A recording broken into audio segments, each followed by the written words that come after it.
कहानी की शुरुआत में कैलर अपने बेटे राल्फ के साथ एक हिरन का शिकार करता है। इसके बाद वो घर आते हैं। वहीं उनके घर के सामने से एक कैंपिंग वैन को जाते दिखाते हैं। कैलर अपने परिवार के साथ अपने दोस्त फ्रैंकलिन के घर जाता है। फ्रैंकलिन की बीवी नैन्सी दरवाज़ा खोलती है। आज थैंक्सगिविंग है। फ्रैंकलिन की दो बेटियां हैं। बड़ी बेटी है एलिज़ा और छोटी है जॉय। जॉय और एना बाहर खेलने जाते हैं। राल्फ और एलिज़ा उनके साथ जाते हैं। जॉय और एना खेलते खेलते वैन के पास पहुंचते हैं और एना वैन पे चढ़ने लगती है। राल्फ उसे नीचे उतारता है।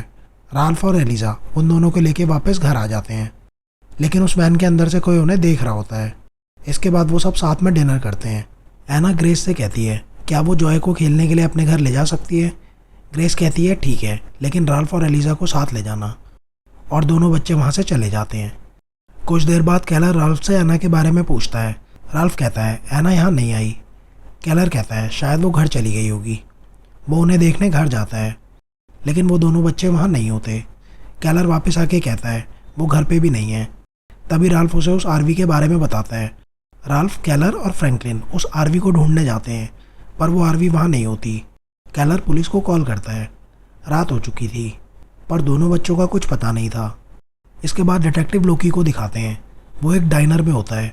तभी उसे उस आरवी की लोकेशन पता चलती है। आरवी एक पेट्रोल पंप पे खड़ी होती है। लोकी वहाँ पहुँचता है। वो पुलिस वालों के साथ आरवी की तरफ बढ़ता है। आरवी के अंदर एक आदमी होता है। वो पुलिस को अपनी तरफ आता देखता है और आरवी लेके वहाँ से भागने की कोशिश करता है, लेकिन आरवी एक पेड़ से टकरा जाती है। लोकी उसे अरेस्ट कर लेता है। इस लड़के का नाम है एलेक्स। डिटेक्टिव लोकी उससे एना और जॉय के बारे में पूछता है। लोकी उसे डराता है ताकि वो बच्चों के बारे में बता दे, लेकिन एलेक्स हर बार यही कहता है उसे नहीं पता वो दोनों बच्चे कौन हैं और कहाँ हैं। एलेक्स लोकी को बताता है। वो आरवी अपनी आंट के घर पे पार्क करता है। लोकी एलेक्स की आंट के घर जाता है। वहाँ बाहर एक पुरानी गाड़ी खड़ी होती है। हॉली, जो कि एलेक्स की आंट है, कहती है ये गाड़ी उसके पति की है। वो बताती है एलेक्स कभी किसी को परेशान नहीं करता, वो अच्छा लड़का है। वो उसे एलेक्स का रूम दिखाती है। वो बताती है जब एलेक्स 6 साल का था तो उसके पेरेंट्स की एक कार एक्सीडेंट में मौत हो गई थी और हॉली का पति कुछ साल पहले घर से लड़के चला गया था और वापस नहीं आया। लोकी को वहाँ बच्चों का कोई सुराग नहीं मिलता। वहीं फॉरेंसिक टीम को भी एलेक्स की वैन में कुछ नहीं मिलता। पुलिस जंगल में भी बच्चों को ढूंढ रही होती है। कैलर और फ्रैंकलिन भी उनके साथ होते हैं, पर वहाँ भी उन्हें कुछ नहीं मिलता। लोकी कैलर के घर आता है। वो ग्रेस से पूछता है क्या ऐसा हो सकता है एना और जॉय घर से भाग गई हूँ। ग्रेस को एना की बहुत चिंता हो रही थी। वो रोने लगती है। तभी कैलर आता है। वो लोकी से आरवी के बारे में पूछता है। लोकी बताता है उन्हें आरवी में कुछ नहीं मिला। लोकी कहता है एलेक्स का दिमाग एक छोटे बच्चे की तरह है, वो ये नहीं कर सकता। कैलर कहता है तो फिर वो पुलिस को देख के भागा क्यों। लोकी कहता है मैंने 10 घंटे तक उससे पूछताछ की है, उसे नहीं पता बच्चे कहाँ हैं। कैलर कहता है हो सकता है आरवी में उसके साथ कोई और हो जिसने बच्चों को किडनैप किया। लोकी कहता है वो बच्चों को ढूंढ लेगा। इसके बाद वो कुछ मुजरिमों से मिलता है जो बच्चों की किडनैपिंग करते थे। आखिर में वो फादर पैट्रिक के घर जाता है। फादर शराब के नशे में ज़मीन पर गिरा हुआ होता है। लोकी देखता है फ्रिज को अपनी जगह से हटाया हुआ है। जब वो फ्रिज हटाता है तो उसके पीछे एक दरवाज़ा होता है। वो दरवाज़ा बेसमेंट का है। लोकी बेसमेंट में जाता है। वहाँ उसे एक बॉडी मिलती है जिसे देख के लगता है वो काफ़ी टाइम से यहाँ है। लोकी फादर पैट्रिक से उस बॉडी के बारे में पूछता है।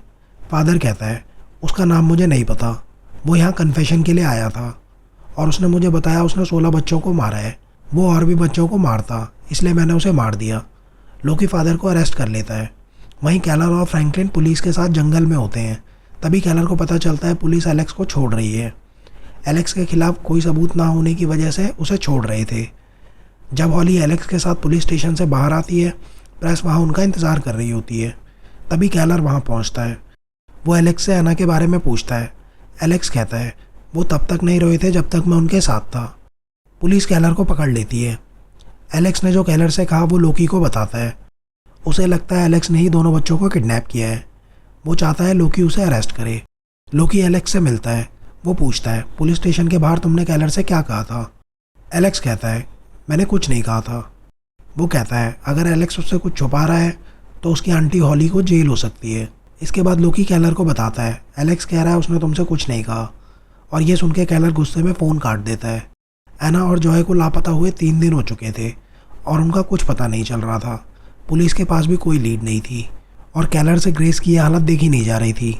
वो राल्फ से कहता है वो पुलिस की मदद करने जा रहा है, लेकिन वो हॉली के घर जाता है और इंतज़ार करता है। कुछ देर बाद एलेक्स अपने डॉग को लेकर बाहर आता है।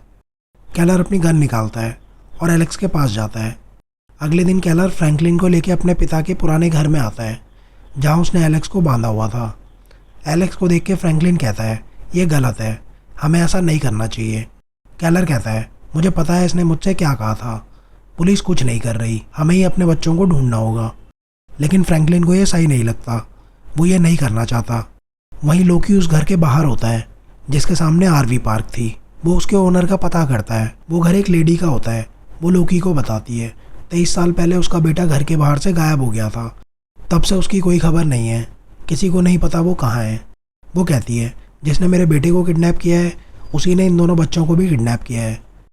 वहीं केलर और फ्रैंकलिन एलेक्स को टॉर्चर कर रहे होते हैं। केलर के बार बार पूछने पर भी वो कुछ नहीं बोलता। वहीं लोग दोनों फैमिली को सपोर्ट करने के लिए इकट्ठे होते हैं। लोकी भी वहीं होता है। तभी उसकी नज़र एक आदमी पर पड़ती है। वो वहाँ पड़े खिलौने देख रहा होता है। वो आदमी लोकी को देख लेता है और वहाँ से जाने लगता है। लोकी उसके पीछे जाता है और वो आदमी भागने लगता है और लोकी उसका पीछा करता है, लेकिन वो आदमी उसके हाथों से बच के निकल जाता है। अगले दिन उस आदमी की फ़ोटो न्यूज़ में होती है। लोकी कैप्टन रिचर्ड को बताता है, एलेक्स कल रात अपने डॉग को घुमाने गया था और तब से वो घर नहीं आया। लोकी एलेक्स की इंटरोगेशन टेप देख रहा होता है। तभी उसे एक कॉल आता है। कॉल पे एक लड़की होती है। वो बताती है वो आदमी उसके स्टोर में आता है और उसका नाम बॉब है। लोकी कहता है, अगली बार जब भी वो यहाँ आए तो मुझे कॉल करना। वहीं एलेक्स केलर और फ्रैंकलिन के पास होता है। फ्रैंकलिन नैन्सी को एलेक्स के बारे में बता देता है और वो दोनों केलर के घर आते हैं। नैन्सी एलेक्स से मिलना चाहती थी। इसके बाद वो तीनों एलेक्स के पास जाते हैं। नैन्सी एलेक्स के हाथ खोलती है और उससे बच्चों के बारे में पूछती है, पर वो भागने की कोशिश करता है। केलर और फ्रैंकलिन उसे रोकते हैं। इसके बाद केलर उसे एक लकड़ी के बॉक्स में डाल देता है। नैन्सी और फ्रैंक जानते थे वो गलत कर रहे हैं, पर अपनी बेटी को ढूंढने के लिए वो कुछ भी करने को तैयार थे। इसके बाद वो घर आते हैं। नैन्सी कहती है वो इसमें केलर की मदद नहीं करेंगे, पर वो उसे ऐसा करने से रोकेंगे भी नहीं।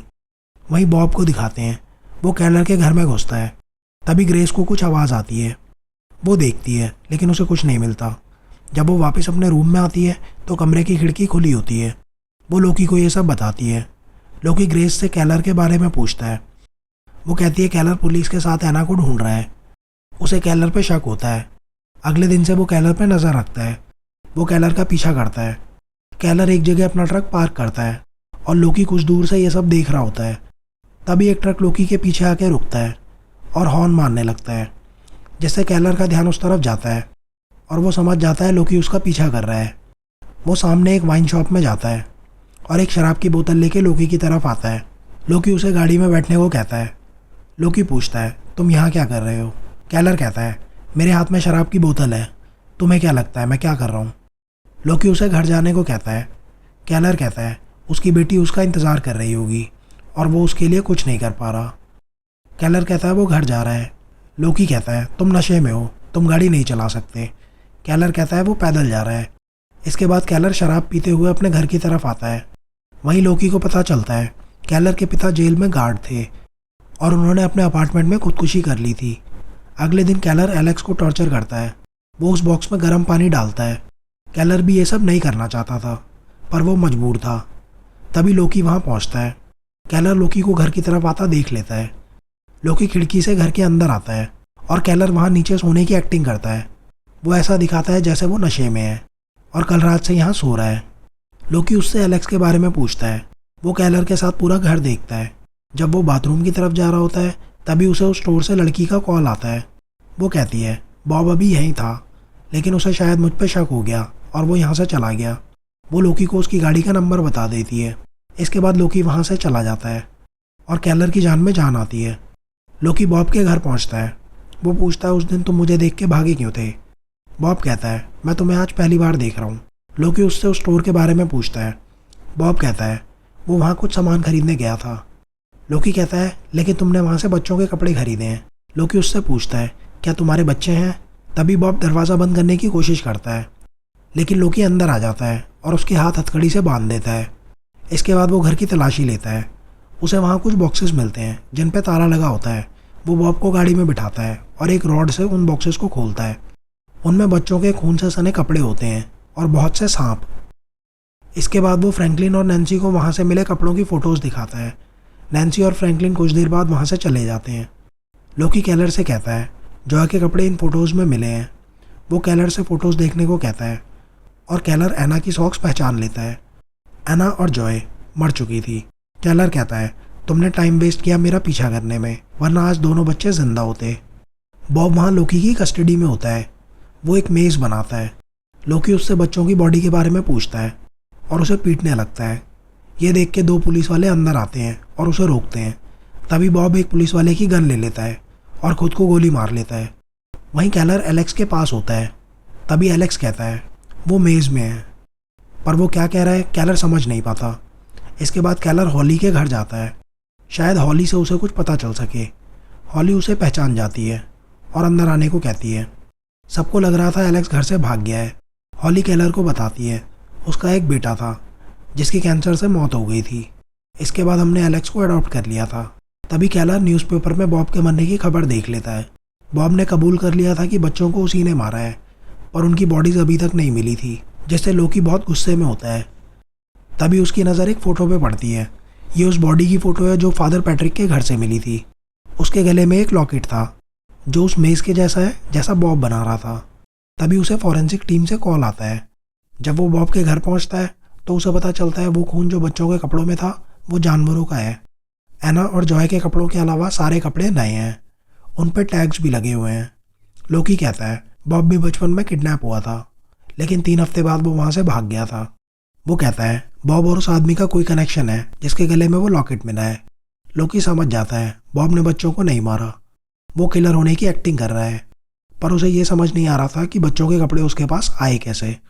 तभी लोकी को याद आता है ग्रेस ने उससे कहा था उस रात कोई उनके घर आया था। वो केलर के घर जाता है और उसे खिड़की के नीचे बॉब के जूतों के निशान मिल जाते हैं।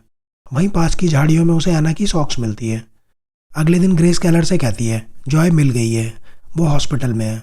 वो दोनों हॉस्पिटल पहुंचते हैं। वो जॉय से एना के बारे में पूछते हैं। जॉय केलर से कहती है तुम वहाँ आए थे, पर तभी उसने हमारे मुंह पे टेप लगा दी। केलर समझ जाता है बच्चे कहाँ हैं। जैसे ही वो रूम से बाहर आता है लोकी उसे रोकने की कोशिश करता है, पर केलर वहाँ से भाग जाता है। लोकी उसके पीछे जाता है। वो उस अपार्टमेंट में पहुँचता है, पर केलर वहाँ नहीं होता। उसे ऊपर से कुछ आवाज़ आती है। वहीं केलर हॉली के घर पहुँचता है और घर के दरवाजे ठीक करने के बहाने अंदर घुस जाता है। वो कहता है मुझे पता है बच्चे यहीं थे, और हॉली उस पर बंदूक तान देती है। वो उसे अपने हाथों पे हथकड़ी बांधने को कहती है। इसके बाद वो फ्रिज से एक ड्रिंक निकालती है और केलर को उसे पीने को कहती है।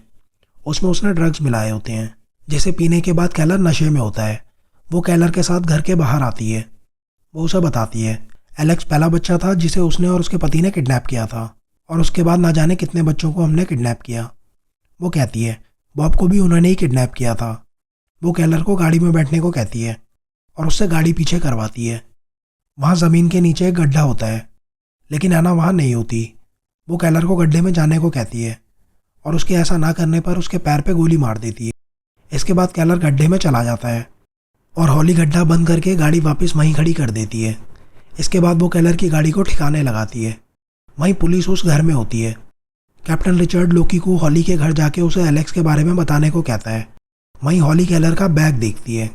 तभी लोकी वहाँ पहुँचता है और हॉली को एना के पास जाते दिखाते हैं। एना वहीं उसके घर में है। लोकी दरवाज़ा खटखटाता है और कोई जवाब ना मिलने पर वो अंदर जाता है। वहाँ उसे हॉली के पति की फ़ोटो दिखती है, जिसमें उसने वो लॉकेट पहना होता है जो उस बॉडी पे था, और वो समझ जाता है एना को हॉली ने ही किडनैप किया है। हॉली एना को एक इंजेक्शन लगा रही होती है। तभी लोकी वहाँ पहुँच जाता है, पर हॉली उस पर गोली चलाती है और लोकी उसे मार देता है। गोली लोकी के सर को छू के निकल गई थी। वो एना को लेके निकलता है। उसका भी बहुत खून बह रहा होता है। वो जैसे तैसे एना को हॉस्पिटल पहुँचाता है। वहीं एलेक्स 26 साल बाद अपनी फैमिली के पास होता है और केलर अभी भी लापता था। एना लोकी से मिलने आती है। सबको लग रहा था केलर पुलिस से भाग रहा है, उसने एलेक्स के साथ जो किया उसकी वजह से। ग्रेस कहती है केलर ने अभी तक उससे कांटेक्ट नहीं किया है, लेकिन केलर की मौत हो चुकी थी और इसके बारे में किसी को नहीं पता था। वो कहती है केलर ने यह जो भी किया एना को ढूंढने के लिए किया, वो बुरा आदमी नहीं है। और ये कहानी यहीं ख़त्म होती है। कैसी लगी ये फिल्म आपको कमेंट्स में ज़रूर बताना। मिलते हैं नेक्स्ट वीडियो में किसी और कहानी के साथ।